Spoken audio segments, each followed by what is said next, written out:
मक्का जो एग्रीमेंट है इस वक्त इवन बड़ी से बड़ी ताकतें जो है वो मिडिल पावर्स की डिप्लोमेसी के मरहूने मिन्नत। नेचुरल अलायंस है अफगानिस्तान का और इंडिया का। पाकिस्तान ने बहुत सेक्रीफाइस किया, पाकिस्तान ने बहुत स्ट्रेस की ली है। We have suffered the most, we have sacrificed the most. Afghanistan को स्टेट मैं नहीं कहूंगा, तालिबान जो है वो वहां पे कब्जे में बैठे हुए हैं और ये जितने भी फिनोमिनाज हैं मेरे ज़हन में तो कोई शक नहीं, this is all controlled chaos। इसके पीछे कोई ना कोई ताकत जरूर होती है जो इनको क्रिएट करती है, यूज करती है।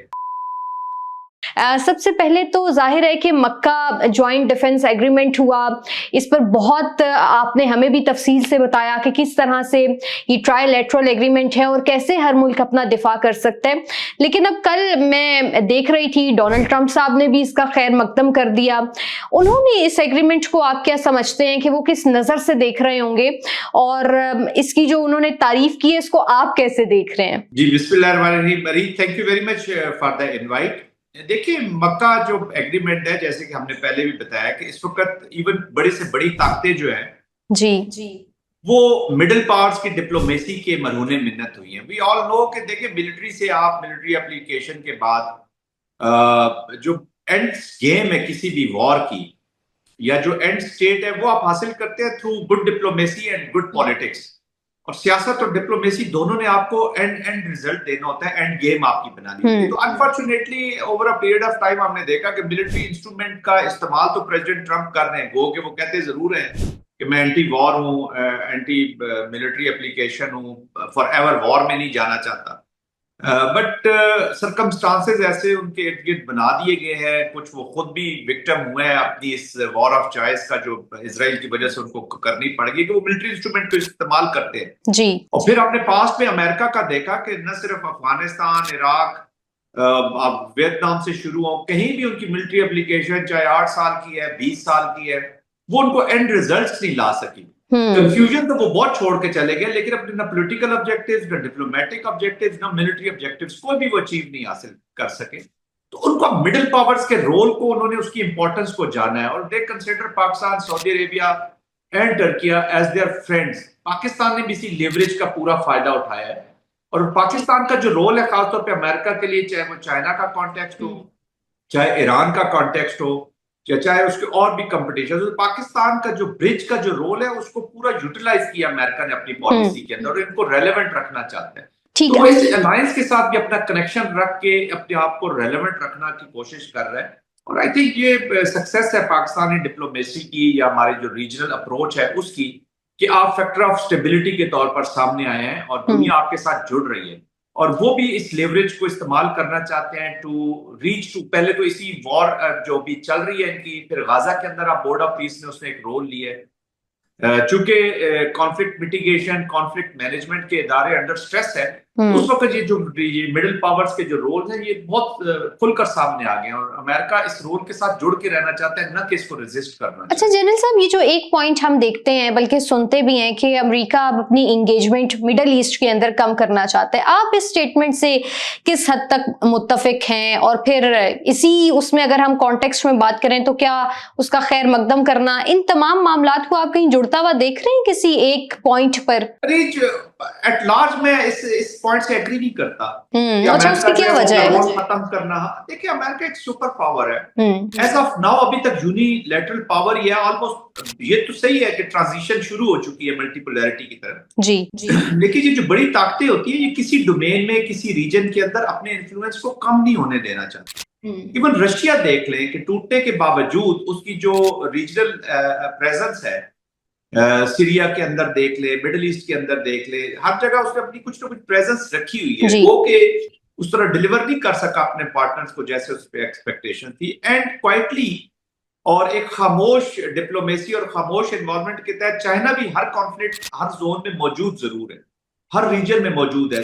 गो के उनका इकोनॉमिक या जो मॉरल पावर का जो डिमॉन्स्ट्रेशन है वो ज्यादा होती है as compare to the military power, लेकिन वो कभी भी इररेलेवेंट नहीं होने देता अपने पार्टनर्स को। तो अमेरिका कभी भी नहीं चाहेगा, उनका कमांड स्ट्रक्चर इस तरह बना हुआ है, डिफरेंट कमांड्स हैं डिफरेंट रीजन्स में, और ये मिडिल ईस्ट के ये सिर्फ जो 19-20 इनकी डिप्लॉयमेंट्स या यहाँ पे जो बेसिस हैं सिर्फ यही मौजूद नहीं है, they have around 750 plus bases all over the world हर रीजन के अंदर वो मौजूद है, तो वो कभी भी यहाँ से अपने रोल को खत्म नहीं करेगा और जाहिर है कि हर जगह नजर भी रखे हुए करेगा टू द कंपटीटर। जैसे साहब, मैं भारत की तरफ आना चाहूंगी क्विकली, क्योंकि और भी बहुत सारे मौजूआत हैं, उन पर हम बात करेंगे। अच्छा, कल हमने जाहिर है आपके साथ में डिस्कस करी थी, नेपाल के जो वजीर आजम हैं उन्होंने भी भारत आने से इनकार किया, फिर इसी तरह से बांग्लादेश ने जिस तरह से भारत को सख्त जवाब दिया, उस पर भी बहुत सारे तबसरे हो रहे हैं। अब भारत में जो गहमा गहमी उन्होंने खुद को किसी तरह से रेलेवेंट रखने के लिए, या जो दोस्तियां हैं उनकी अफगानिस्तान के साथ, उसको भी जाहिर किया है। तो भारत में जो अफगानिस्तान की एम्बेसी है उन्होंने अपना कौमी दिन मनाया है, और बहुत सारे लोग ये कह रहे हैं कि इंडियन गवर्नमेंट के कहने पर ये हुआ है, और स्पॉन्सरशिप भी उन्होंने दी है ताकि आप किसी ना किसी तरह खुद को डिप्लोमेटिकली रेलेवेंट कर सकें। एक तो आप कैसे देख रहे हैं ये जो वहां पर एक इवेंट हुआ है इसको, और सेकेंडली जो जो ममालिक वहां पर मौजूद थे, क्या हम ये समझें कि उनके भी ताने बाने तालिबान की हुकूमत के साथ जुड़ते हैं? और फिर मैं पाकिस्तान के कॉन्टेक्स्ट में बाद में इसमें आती हूँ। देखिए, कोई हमें इतना ऑफ कोर्स बांग्लादेश और नेपाल की तरफ से जो विजिट नहीं हो रहा, बांग्लादेश एक्चुअली भारत से ज्यादा मैं इसको समझता हूँ कि बांग्लादेश रीसेट कर रहा है अपना जो सॉवरेनिटी की एप्लीकेशन है, या जो अपने स्ट्रेटेजिक ऑटोनॉमी जो है उसको उन्होंने रीसेट किया है कि वो they don't want to stay as a backyard of Delhi. New Delhi का वो बैकयार्ड बन के अभी नहीं रहना चाहते। और फिर 15 साल एग्जाइल में रहे हैं तारिक रहमान साहब जो है, इनकी वालदा के साथ जिस तरीके से सलूक किया गया हसीना वाजिद की तरफ से, और ऑफ कोर्स वो कंसिडर करते हैं कि हसीना वाजिद एक पपेट थी। तो ये भारत से ज्यादा जो बांग्लादेश का रीसेट है, इसको मैं उस कॉन्टेक्स्ट में लेता हूँ जी। और ऑफ कोर्स उन्होंने एक स्टैंड लिया है, नोबडी वाज एक्सपेक्टिंग। और भारत अपनी जो ह्यूब्रिस अप्रोच है वो समझता है मेरे चावल की वजह से या मेरे बिजली देने की वजह से इसके कंस्ट्रेंट्स हैं, तो वो वेपनाइज तो हर चीज को करता है और डिप्लोमेटिक क्वेश्चन भी करता है। ये तो उसकी नेचर है। This is what Bharat is all about. और ये सिर्फ बांग्लादेश नहीं, बाकी रीजन में भी वो जो अखंड भारत से जो ह्यूब्रिस इनकी अप्रोच निकलती है, that is very much visible. और अगर वो ये चीजें छोड़ दे तो उसका वजूद ही खत्म हो जाता है। And secondly they want enmity also.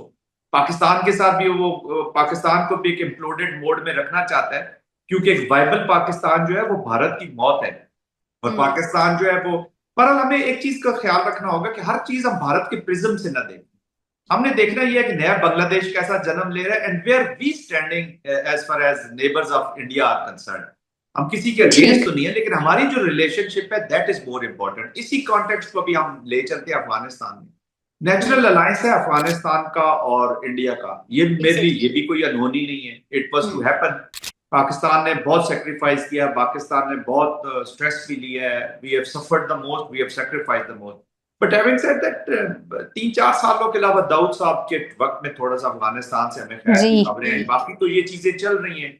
एक पुराना इनका यूनिटी रही है। यस, कमेलियन अप्रोच जरूर रखता है भारत, ये उनका कैरेक्टर है कि वो जब हालात चेंज होते हैं 2021 में यही भारत तालिबान के खिलाफ सिक्योरिटी काउंसिल में गया था कि जी इसको रिकॉग्नाइज न किया जाए इस गवर्नमेंट को। बट अभी वो they have decided to again. हमने देख रहा है कि हमारी अफगान पॉलिसी किधर खड़ी है, हमारे रिलेशनशिप विद तालिबान कहाँ पे खड़े हैं एंड विद अफगानिस्तान कहाँ पे खड़े हैं। अभी इस वक्त वो तालिबान के साथ डील कर रहे हैं जी। तो हमें अपनी चीजों को बेहतर करना होगा with the Afghanistan and Afghan people, ताकि वो कल हमारे इस एक जो हमारा वेस्टर्न बॉर्डर है, we would like to have a calm and little stable Afghanistan. ठीक, तो वो चीजें बहुत इंपॉर्टेंट है। बाकी तो भारत की ये एक नेचर रही है, वो इसका पूरा फायदा उठाता है और आइंदा भी जहां जहां उनको मौका मिलेगा जाहिर है कि वो फायदा उठाएंगे। अच्छा जैने साहब, मुझे ये बताइएगा कि अफगानिस्तान में जो तालिबान की हुकूमत है उसको 5 साल जाहिर है मुकम्मल हो गए।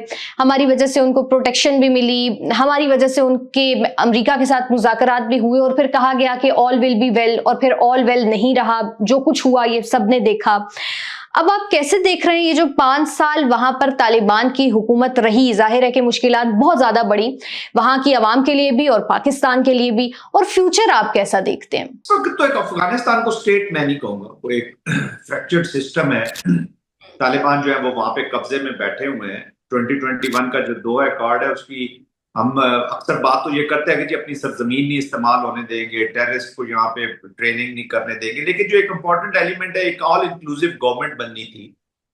गो कि उस वक्त जो अफगान गवर्नमेंट थी वो सिग्नेटरी तो नहीं है इस मुआहदे के, लेकिन उनके साथ एक अंडरस्टैंडिंग जरूर क्रिएट हुई थी कि they will be part of the government. और फिर आपको याद होगा अब्दुल्ला साहब जो है वो नॉर्दर्न अलायंस के डेलीगेशन को, पॉलिटिकल डेलीगेशन को लीड करते रहे जी, और 3 के 4 सिटिंग्स इनकी हो सकी and they are no more there. Afghanistan के अंदर जब तक एक स्ट्रक्चर्ड सिस्टम नहीं आता तो ये इस तरह डिसरप्टिव एक सिस्टम ही रहेगा, एक फ्रैक्चर्ड सिस्टम ही रहेगा। वी विल देखिए पाकिस्तान के लिए जो फ्यूचर है ना जी, वो हमें आर्ट सीखना है, how to navigate the instability. हम अगर इंतजार करते रहे कि हम स्टेबिलिटी होगी, अफगानिस्तान स्टेबल होगा तो ये करेंगे, नो, अफगानिस्तान माजी में भी ऐसा था। अब्दाली साहब से लेकर अभी तक उसके कहीं ना कहीं कभी ब्रिटिशर्स वहां पे अटैक कर रहे हैं, कभी उनकी सिविल वॉर शुरू हो रही हैं, कभी कू हो रहे हैं, कभी फिर रशिया आ गया, तो थ्रू आउट इनस्टेबल ही रहा। और अफगानिस्तान आगे भी इनस्टेबल रहेगा क्योंकि वहां की जो इलीगल इकोनॉमी है या जो उनका एक कल्चर बन गया है कि वो पेट्रोल डीजल स्मगल करके तो कर सकेगा लेकिन खेती बाड़ी करने को तैयार नहीं है, मेहनत करने को तैयार नहीं है। वहां फिर किसने इन्वेस्टमेंट करनी है? तो ये आई थिंक अगले 15-20 साल तो मुझे इसके हालात को कोई तब्दीली नजर नहीं है। तो we will have to learn कि हमने इस नॉन स्टेट एक्टर्स के ऊपर बिहेवियर चेंज कैसे लाना है। अच्छा जनरल साहब, आपने जिस पॉइंट का इशारा किया कि अफगानिस्तान ऐसा था और ऐसा रहेगा, और ये खदशा मैं देख रही थी एक हफ्ता पहले एक जरीदा है इंटरनेशनल, उसने भी अफगान तालिबान के हवाले से जो रिपोर्ट रखी उसमें इसी खदशे का इजहार किया कि जब तक बहुत सारी तंजीमें एक्टिव नहीं होती तब तक अफगानिस्तान के यही हालात रहेंगे। आपने बहुत मजीद जगहों पर भी इशारे दिए, लेकिन क्या जो हम देखते हैं कि वहां पर दहशत गर्दों की जिस तरह से ट्रेनिंग होती है और जो ट्रेनिंग कैंप्स वहां पर मौजूद हैं और फिर वो जिस तरह से पाकिस्तान के खिलाफ इस्तेमाल होते हैं भारत की बैकिंग के ऊपर, और अफगानिस्तान और तालिबान का ये जितना भी नेक्सस है, आप इस खून की होली को भी आइंदा 15-20 सालों में ऐसे ही देख रहे हैं? देखिए अरीज, अभी जो भी कंट्रीज इन्वॉल्व भी हो रही हैं वो ज्यादातर अपने अफगानिस्तान के अंदर और तालिबान के साथ कनेक्ट हो रही हैं किसी न किसी तरीके से। They are not doing it for the betterment of Afghanistan. वो अपना, वो कहते हैं ना, अपने इंटरेस्ट है उसी की वजह से। अभी रशिया को ISKP का खतरा है वहां पे, तो वो तालिबान के साथ चले जी, एंगेज करे, अपने आप को प्रोटेक्ट करें। चाइना को अलग थ्रेट है, सेंट्रल एशियन कंट्रीज को वहां से थ्रेट है। पाकिस्तान तो ऑफ कोर्स हमेशा वो कहते हैं ना कि उनके आंख का तारा रहा है जहां तक टेररिज्म की एप्लीकेशन का सवाल है। सारे अपने इंटरेस्ट से जुड़ रहे हैं। देखिए हमें एक रीजनल अप्रोच लेनी होगी, एक कलेक्टिव थ्रेट को सामने लेकर आना होगा। अब इनकी वजह से जो इकोनॉमिक नुकसान हो रहा है, चले आप ISKP को रशिया रोक तो लेगा, लेकिन क्या जो नॉर्थ साउथ उसकी आनी है, ट्रांसपोर्टेशन होनी है, बिजनेस, क्या वो चल पड़े? जी, कभी भी नहीं। वो कोई और उनको पैसे देगा, किसी और को खरीद, रेंटियर्स है ना आज। और ये जितने भी फिनोमिनाज हैं अरीज, मेरे ज़हन में तो कोई शक नहीं, this is all controlled chaos। इसके पीछे कोई ना कोई ताकत जरूर होती है जो इसको क्रिएट करती है, यूज करती है। वो अलग बात है कि वो बाद में जब जिन बन जाते हैं तो कोई और उनको यूज करना शुरू कर देता है। तो उनका तो कोई ना दीन है, ना ईमान है, न कोई शरीयत है, न कोई कानून है, न स्टेट है, न नेशनलिज्म है। वो कई दफा मुझसे, आपने कभी याद होगा आपके प्रोग्राम में एक बात हुई थी कि अफगानिस्तान की जो रवायत है, मैं कहूँ अफगानिस्तान और अफगानी की रवायत है, जी जी, वो इस टेररिस्ट की रवायत नहीं है, इसका कोई ताल्लुक नहीं है अफगानिस्तान से, इस्लाम से। तो उन रवायात को इनके ऊपर लागू ना करें। ये चीज अभी बलोचिस्तान में आप देखती हैं कि जिन हाथों ने एक औरत के सर पे चादर देनी है, वो उसके जिस्म पे सुसाइड बॉम्ब जैकेट पर पहना रहे हैं, तो क्या वो रवायात है? उनको बलोच रवायात तो नहीं कहते। जो मरता है चाहे उसका नाम ABCD हो, आप उसके साथ बलोच लगा के उसको कॉन्टेक्स्ट में डालते हो, आप बलोच की बलोचियत को भी नुकसान पहुंचा रहे हैं। तो ये फिनोमेना बड़े तरीके से इस्तेमाल होते हैं। ये वही तालिबान है, वही मुजाहिदीन है जिनका जिहाद एक्चुअली नेब्रास्का यूनिवर्सिटी में लिखा गया। आप 15-15 मिलियन किताबें छाप के यहाँ पे इनको बताते रहे कि ये वो वाला जहाद है। तो ये दे आर बीइंग यूज्ड, और ये फ्यूचर में एक नई शेप में फिर किसी ने यूज कर। That's why I am saying कि पाकिस्तान को अपना वे फॉरवर्ड जो है वो एक इस स्ट्रक्चर को सामने रख कर करना होगा। 79 ऑनवर्ड तो हम भी मतलब है होश में चीजें देख रहे हैं। It's been very long, I mean 50 साल तकरीबन होने वाले हैं। तो हम ये इंस्टेबिलिटी वहां पे देखी, अभी तक तो हमने इस कल्चर स्टेबल जाहिर है कि अफगानिस्तान नहीं देखा, और जब तक वो अफगानिस्तान स्टेबल नहीं होता तब तक पाकिस्तान के अंदर इस तरह के हम देखेंगे कि दहशतगर्दी के वाकयात होते रहेंगे। बहुत शुक्रिया जनरल साहब आपका, आप लोगों से मुलाकात होगी नेक्स्ट पॉडकास्ट में। अल्लाह हाफिज।